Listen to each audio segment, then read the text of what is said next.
কড়াই গরম হয়ে গেছে। এখন এর মধ্যে দেব হচ্ছে একটু লবণ, আর এরপরে দেব একটু হলুদ,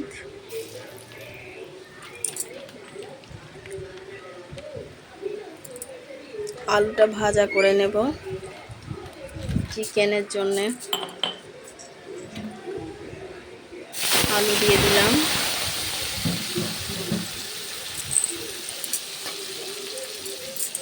আলুটা লাল লাল করে ভাজা করে নেব। লাল লাল করে ভাজা হয়ে গেছে আলুটা। এবার এটা অন্য পাত্রে তুলে রেখে দেব।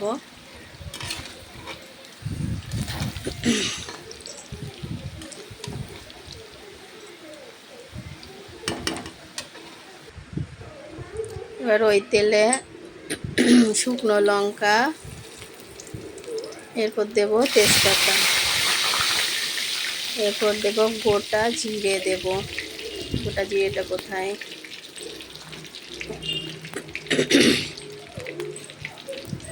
গোটা জিরে দিয়ে দিলাম ফোড়নে।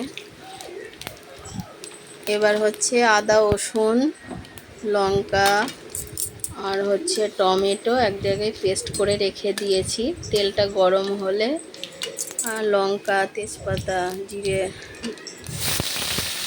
এবার ফোড়নের মধ্যে আদা রসুন পেস্ট দিয়ে দিলাম।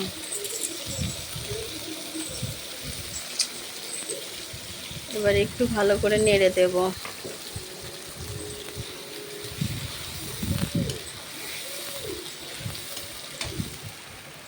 এই যে চিকেন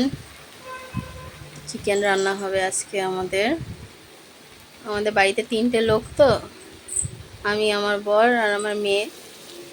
এই যে মশলাটাই তেল ছাড়ছে।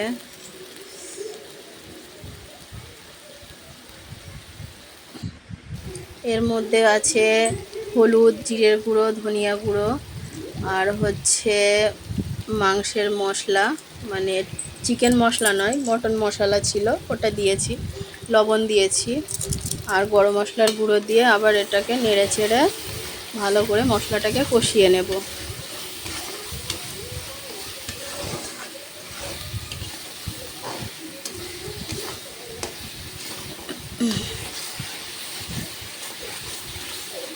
ভালো করে কষানোর পরে ভিতরে হচ্ছে গোটা রসুন দিয়েছিলাম, তো তার ভিতরে হচ্ছে এটা থাকে ডাঁটি মতো, ডাঁটিটা তুলে ফেলে দিচ্ছি। ভালো করে কষিয়ে নেব মশলাটা, যাতে কাঁচা গন্ধটা না বেরোয় মশলার। দেখো মশলায় তেল ছেড়ে গেছে। এবার চিকেনটা ঢেলে দিলাম। চিকেনটা ঢেলে এবার নাড়াচাড়া করে নিলাম। ভিডিও করার সময় কেউ ছিল না, তো আমি একাই ভিডিওটা করেছি, ওই জন্য কড়াইটা ধরার মতো ছিল না, কড়াইটা নড়ে চড়ে যাচ্ছে বারে বারে। মশলা দেওয়া চিকেনটা ভালো করে তেল ছেড়ে এসছে। এবার হচ্ছে ভাজা আলু আছে পাত্রে তোলা, সেটাকে ঢেলে দেব। এবার ওটা দিয়ে ভালো করে আবার নেড়ে চেড়ে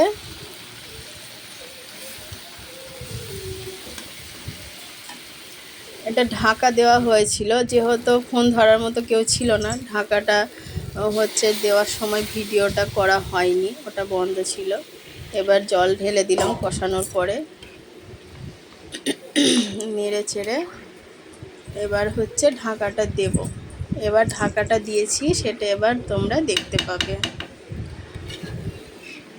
তো বন্ধুরা, এরকম করে চিকেন রান্না করে খেয়ে দেখো কেমন লাগে।